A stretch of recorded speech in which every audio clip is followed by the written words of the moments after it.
AAA is sounding a safety alarm for drivers during flooding conditions. 22 News reporter Lexi White is working for you with a message from the experts about safe driving habits when behind the wheel during this type of weather. Ciara, after the substantial rain earlier this week, officials are urging drivers to be hyper aware when on the roads, and they're sharing a few tips if people encounter these flooding conditions. It doesn't take a lot of water to cause problems.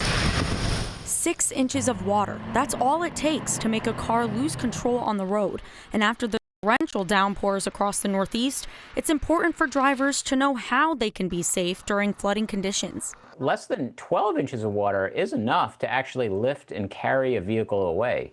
So a lot of times people get stuck in water, and if the water is moving very rapidly, you might start floating down the road like it's a river. Wow.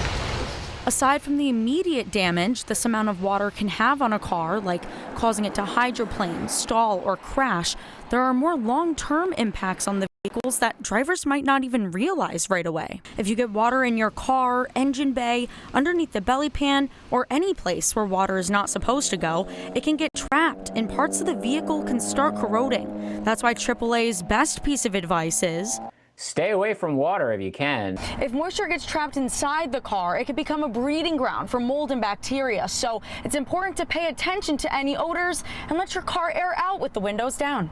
AAA receives many calls during flash floods, and their teams have to be just as cautious when responding. They have a system to determine how they should proceed. First of all, we make sure they're safe and make sure they're in a location where they can stay dry.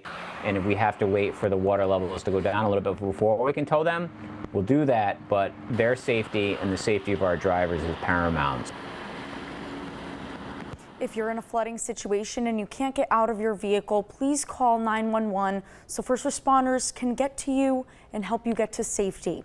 Working for you, Lexi White, 22 News.